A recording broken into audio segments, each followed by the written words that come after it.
குரு என்றவர் யார் என்றால், தம்மை தாம் வாழ்க்கையில் தான் கடந்து வந்த பாதையில் இருக்கக்கூடிய மேடு பள்ளம், கடந்து வந்த பாதையில் தான் பெற்ற இன்பம் துன்பத்தை சரி பாகமாக, இன்பத்தில் சிரிக்காதவன் துன்பத்தில் அழாதவன் யாரோ அவன் தான் முழுமையான குரு, அவன் தான் ஞானி, அவன் தான் யோகி.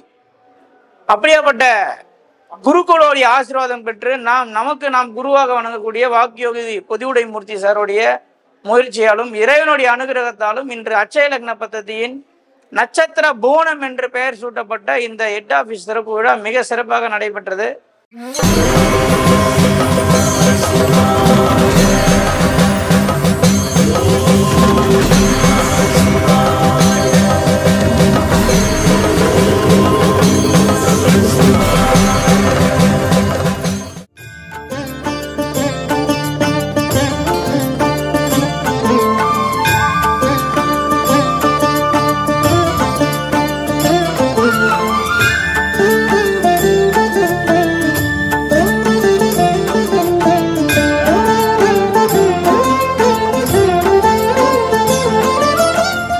இந்த கிளாஸுக்கு வர்றதுக்கு முன்னாடி எனக்கு இந்த ஏஎல்பி வந்து கிடைச்சிருந்தது அப்படின்னு சொன்னால் நான் நிறைய இழப்புகள் வந்து தவிர்த்துருக்கலாம் அப்படிங்கிற மைண்டில் ஓடிச்சு.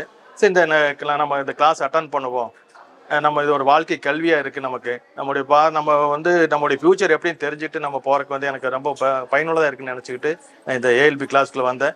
நிறைய ஜோதிடர்கள் நிறைய சொல்கிறாங்க, நிறைய விஷயங்கள் இருக்குது, இது என்ன ஒரே குழப்பமாக இருக்குதுங்கிறத தெரிஞ்சுக்கணுன்றதுக்காக அப்போ தான் நம்ம சம்பத் சாருடைய யூடியூப் பார்த்தோம். அங்கே வந்து அட்சய லக்கண பததி, லக்கணம் நகர்கிறது அப்படிங்கிற இந்த கான்செப்ட் ரொம்ப நல்லா புரிஞ்சுக்கிற மாதிரி இருந்தது.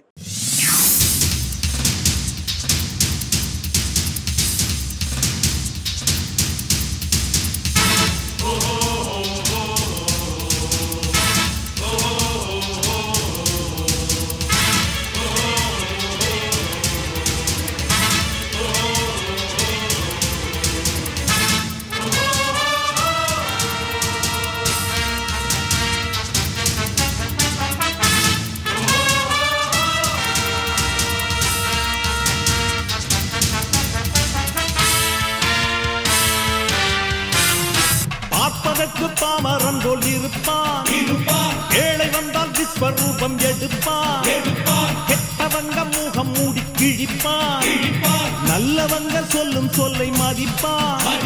பகையே நீ துள்ளாதே, இவன் போகும் வழியில் நில்லாதே, சீரும் சிங்கம் இவன் அல்லோ, சிறு புழுவாய் நீயும் எண்ணாதே, தீமை விலகிட நன்மை பெருகிட.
வணக்கம். நான் உங்கள் ஏஎல்பி ஜோதிடர் சம்பத் சுப்பிரமணி. சென்னை மிக அருகிலுள்ள பெருங்கலத்தூர்ல எல்லாருக்குமே தெரியும் வளரும் லக்னம் அப்படின்னு சொல்லக்கூடிய அட்சய லக்ன பദ്ധதியுடைய ஹெட் ஆஃபீஸ் இன்னைக்கு மிக சிறப்பான முறையில் பிரம்மாண்டமா இங்க வந்து கிராண்ட் ஓப்பனிங் நடந்திருக்கு. சிவனுடைய அனுகிரகத்தால மற்ற பெரியோர்களுடைய ஆசைகளால மிக சூப்பரான ஒரு முறையில அற்புதமான ஒரு முறையில கிராண்ட் ஓப்பனிங் நடந்திருக்கு. குரு என்றால் யாரு? நான் அடிக்கடி சொல்லுவேன், குருன்ற வார்த்தை நிறைய பேர் குருனா வழி நடத்துறவரு, குருனா டீச்சர் அப்படி மட்டும் நினைச்சிருக்கேன். கிடையாது. உங்களுக்கு ஒருத்தர் நீச்சல் அடிக்க கத்து கொடுத்தாலும் அவர் ஒரு குரு, சைக்கிள் ஓட்ட கத்து கொடுத்தாலும் ஒரு குரு. இப்போ குருன்ற வார்த்தையோடைய முழுமையான அர்த்தம் என்ன அப்படின்னு கேட்டீங்கன்னா, கூ அப்படின்னா இருள், இருட்டு அப்படின்றதுக்கு கூ என்று பொருள். ரூ என்ற ஒரு வார்த்தைக்கு என்ன பொருள் அப்படின்னு கேட்டீங்கன்னா ஒளி என்று பொருள். இருளை அகற்றி ஒளியை தரக்கூடிய ஒரு வார்த்தை தான் குரு என்றதை நம்ம சொல்றோம். இப்போ ஜோதிடத்துல என்ன சொல்லுவோம், குரு எந்த இடத்துல போய் நிற்குதோ குரு நின்ற இடம் பாழ் அப்படின்னு சொல்லுவோம். அதுக்கு விளக்கம் கூட சொல்லுவேன். என்ன, ஒரு மெழுகுவத்தி ஏற்றி வச்சா அந்த மெழுகுவத்தி கீழே ஃபுல்லா என்ன இருக்கும், மெழுகுவத்தியோட நிழல் இருக்கும். ஆனா மெழுகுவத்தியோடைய ஒளி வந்து அந்த ரூம் ஃபுல்லா வெளிச்சமா காட்டும். அப்போ குரு என்றவர் யார் என்றால், தம்மை தாம் வாழ்க்கையில் தான் கடந்து வந்த பாதையில் இருக்கக்கூடிய மேடு பள்ளம், கடந்து வந்த பாதையில் தான் பெற்ற இன்பம் துன்பத்தை சரி பாகமாக, இன்பத்தில் சிரிக்காதவன் துன்பத்தில் அழாதவன் யாரோ அவன் தான் முழுமையான குரு, அவன் தான் ஞானி, அவன் தான் யோகி. அப்படியாப்பட்ட குருக்களோடைய ஆசீர்வாதம் பெற்று நாம் குருவாக வணங்கக்கூடிய வாக்கியோகி பொதிவுடை மூர்த்தி சாருடைய முயற்சியாலும் இறைவனுடைய அனுகிரகத்தாலும் இன்று அட்சய லக்ன பദ്ധதியின் நட்சத்திர போனம் என்று பெயர் சூட்டப்பட்ட இந்த ஹெட் ஆஃபீஸ் சிறப்பு விழா மிக சிறப்பாக நடைபெற்றது. அனைவருமே ஒரு விஷயத்தை நான் மீண்டும் மீண்டும் சொல்வேன், தாம்பரத்தில் அருகில் ராஜகீழ்ப்பாக்கம் அப்படின்னு ஒரு ஏரியாவில் சச்சிதானந்த சபை அப்படின்னு ஒன்று இருக்கும். இந்த சச்சிதானந்த சபைக்கு வாழ்க்கையில் ஒரு முறையாச்சும் எல்லாருமே போகணும். ஏன் அப்படின்னா, நிறைய நம்மளுக்கு முன்னாடி இருக்கக்கூடிய வேத சாஸ்திர நூல்களில் சொல்லி இருக்கக்கூடிய பொருள்கள், பாட்டோடைய பொருட்களுக்குள்ள அர்த்தம் நம்மளுக்கு தெரியாது, எல்லாமே பரிபாஷையில் இருக்கும். இப்போ பாம்பன் சுவாமி கூட 6666 பாட்டு எழுதியிருப்பார். அந்த பாட்டுக்கு விளக்க உரை இன்னும் எழுதுறதுக்கு ஆள் இல்லை, ஏன்னா விளக்க உரை நிறைய பேருக்கு தெரியாது. அப்போ அந்த சச்சிதானந்த சுவாமி மட்டும்தான் என்ன பண்ணியிருப்பாருன்னா, தமிழ்ல 2 வரியில ஒரு பாட்டுக்கும் 2 வரியில தூய தமிழ்ல விளக்கமா சில வரிகளை சொல்லியிருப்பார்.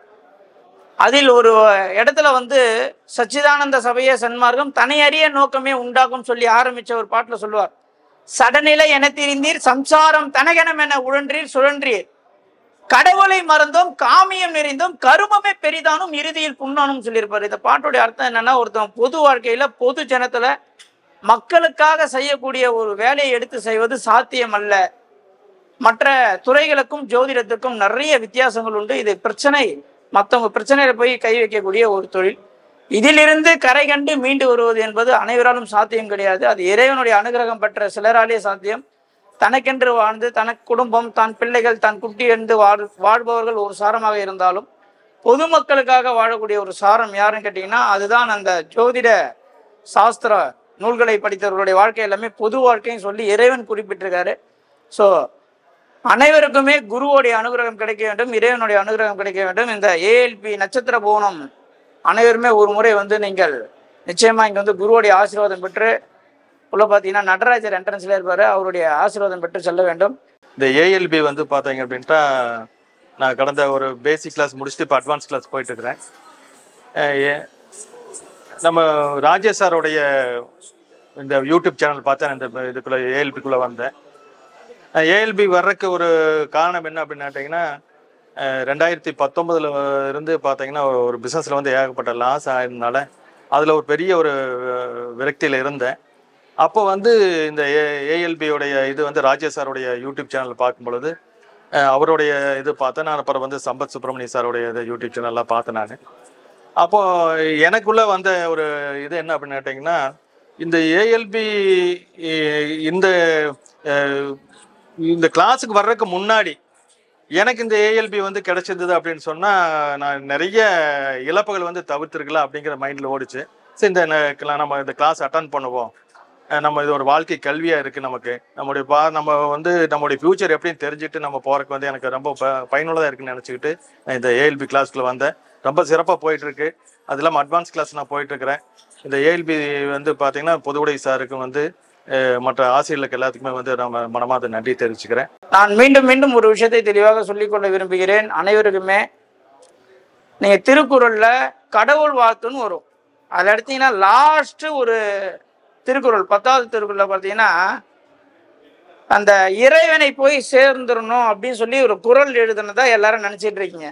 பிறவி பெருங்கடல் நீந்துவார் நீந்தார் இறைவனடி சேராதார். அதுக்கு உண்மையான அர்த்தம் என்னன்னு, இறைவன் திருவடியை பெற்றி கொண்டால் நம்ம வந்து இந்த பிறவி பயனை வந்து கடந்துருவோம், இந்த பிறவியில வந்து நம்ம போய் கரை சேர்ந்துருவோம் நினைச்சிட்டு இருக்கீங்க. கிடையாது. கடல்னா வயிறு, ஒரு மனுஷனுடைய மூச்சு வந்து கழுத்துல இருந்து வயிற்று வரைக்கும் போகும். ஆனா அப்படி போகக்கூடாது. அப்படி போனீங்கன்னா என்ன ஆயிட்டுன்னா கடனாலே நோயாளியே வம்பு வழக்காலே ஒரு மனிதன் மடிந்து போய் விடுவான். அதை தான் வள்ளலாரும் சொல்றாரு. வாடிய பயிரை கண்ட போதெல்லாம் வாடினேன்னு சொல்றாரு. அப்ப நான் பயிர் வச்சேன் தண்ணி வரல வாடிச்சுன்னு சொல்றாரா? இல்ல. உண்மை புரியாமல் மக்கள் பிறந்து பிறந்து மடிந்து போகிறான். கடை விரித்தேன் கொள்வார் இல்லை. என்ன கடை வச்சார், பொருள் வாங்கலையா? கிடையாது. அவர் எவ்வளவு விஷயத்த சொல்லிட்டு போனார், எடுத்துக்கிறதுக்கு ஆள் இல்லைன்னு சொல்லி வருத்தப்படுறாரு. அப்போ திருவள்ளுவர் என்ன சொல்றாரு, பிறவி பெருங்கடல் நீந்துவர் நீந்தார் இறைவனடி சேராதார்னா என்ன, இந்த பிறவியோட பலனை நான் வந்து கடக்கணும்னா இறைவனுடைய திருவடியை போய் பற்றி கொள்ளணும்னு சொல்றாரா? கிடையாது.